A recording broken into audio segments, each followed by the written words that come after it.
This week I wrote a review for a movie whose title is a wonderful double entendre, and I'm gonna give it to you.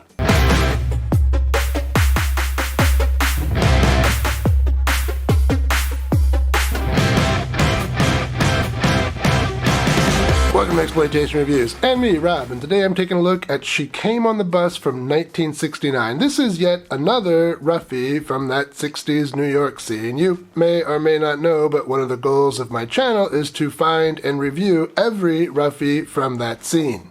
It's an interesting subgenre that I am a fan of, but since I want to do all of them, not all of them are going to be good, and this one ain't good by any stretch of the imagination. Let's check it out.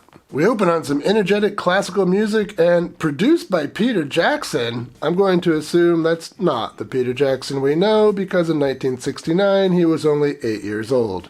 But maybe I'm wrong and he was the coolest 8-year-old ever. Anyway, a narrator tells us we're in the suburbs and there's a woman returning from grocery shopping and a group of young kids are out looking for some fun. Of course, we can see all of this on the screen, so the narration is completely pointless. While Show Don't Tell is a good guide for writers, Show and Tell is a terrible guide for filmmaking, although it is a pretty good day for elementary school. Oh, as a little aside, I read the other day that a common note that Netflix executives give their writers is they want their writers to have their characters announce what they're doing on the screen more, because they want people who are watching the movie while playing on their phones can follow the story. So we can look forward to a whole lot more terrible filmmaking like this, except the Netflix movies are not going to have sleazy nudity, so there will be no reason whatsoever to watch them. Anyway, we learn that the fun that these kids are after comes in the form of fear, terror, and misery. So I guess these kids are Republicans.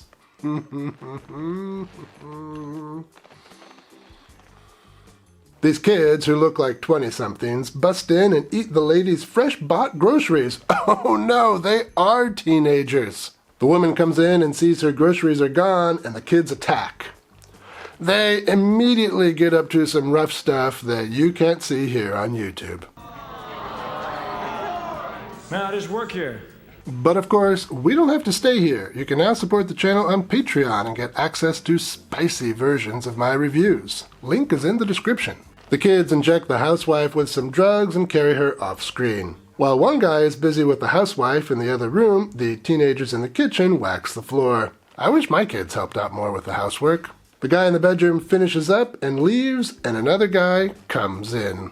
As luck would have it, a door-to-door saleswoman stops by and she gets added to the mix. After they all have their fun, they steal the housewife's car. On the highway, the thrill-seekers see a bus and decide to have some fun. They pretend to have car trouble and the bus stops for them. I guess we're about to find out what the title of this movie is all about. Hey, and wait a minute, now that I get a good look at her, that girl in the thrill-seeker group is Linda Boyce. She was in a number of the 60s sexploitation romps, including in Michael Finlay's The Curse of Her Flesh. She was the one who was whipping Uta Erikson. And I kinda wish I was watching The Curse of Her Flesh right now. It's much better than this boring thing. So, the thrill-seekers kill the bus driver and drive through the night. The following morning, they pick up some passengers. Oh, speak of the devil, there's Uta Erikson. I was just talking about her. One of the things I love about this 60s New York scene is all the familiar faces. So, the movie is picking up these passengers. It's still boring as hell, though. And about to get boring-er. The thrill-seekers have a conversation in the back that we can't hear because this movie doesn't have a dialogue track, which can be just fine as long as you have some interesting narration or the silent sections don't go on too long. This one goes on too long.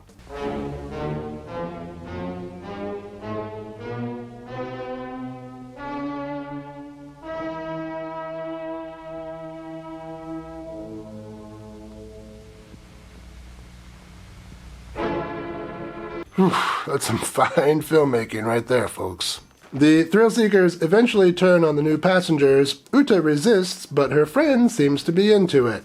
The scene, of which I can show nothing, goes on for a fair bit. The thrill-seekers take Uta to the back, they bend her over a seat, and she does not have a good time.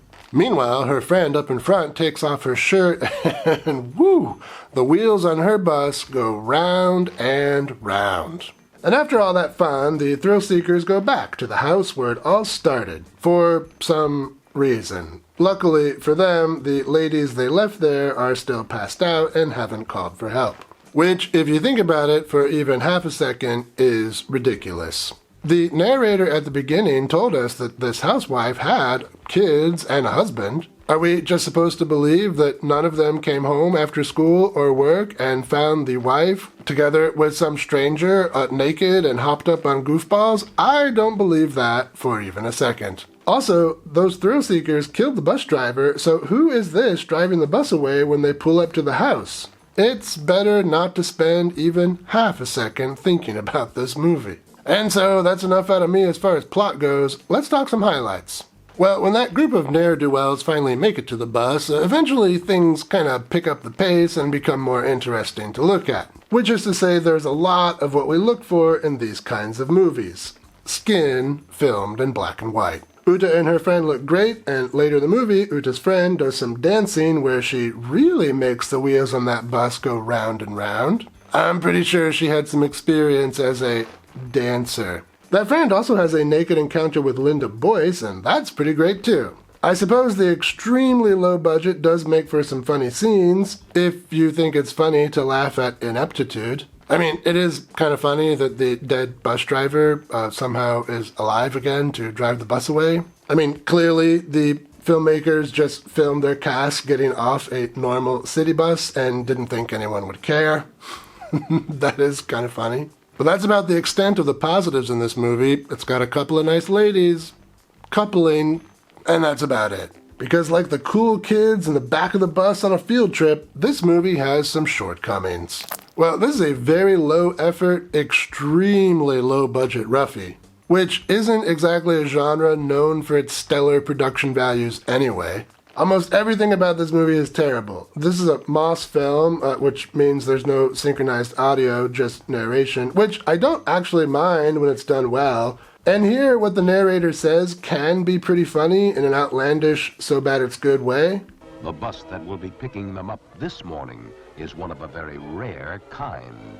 It is a bus that has come from hell. But there are long stretches where there's no narration at all, and we just have to watch people talking that we can't hear, which is really boring. I mean, I shouldn't complain too much considering how extremely low budget this thing is, but they clearly had access to some sort of audio recorder. They should have used it to record more audio. At the end of the day, this thing borrows heavily from some much better Roughies. The story here is very similar, but much worse than David F. Friedman's The Defilers. The music they use here, Night on Bald Mountain, was previously used to much better effect in the Olga films. And the actresses, Linda Boyce and Uta Erikson, are lovely and can actually act, but if you want to see a better showcase of their sizable talents, better just to watch Michael Finlay's The Curse of Her Flesh, which I'm going to do right now.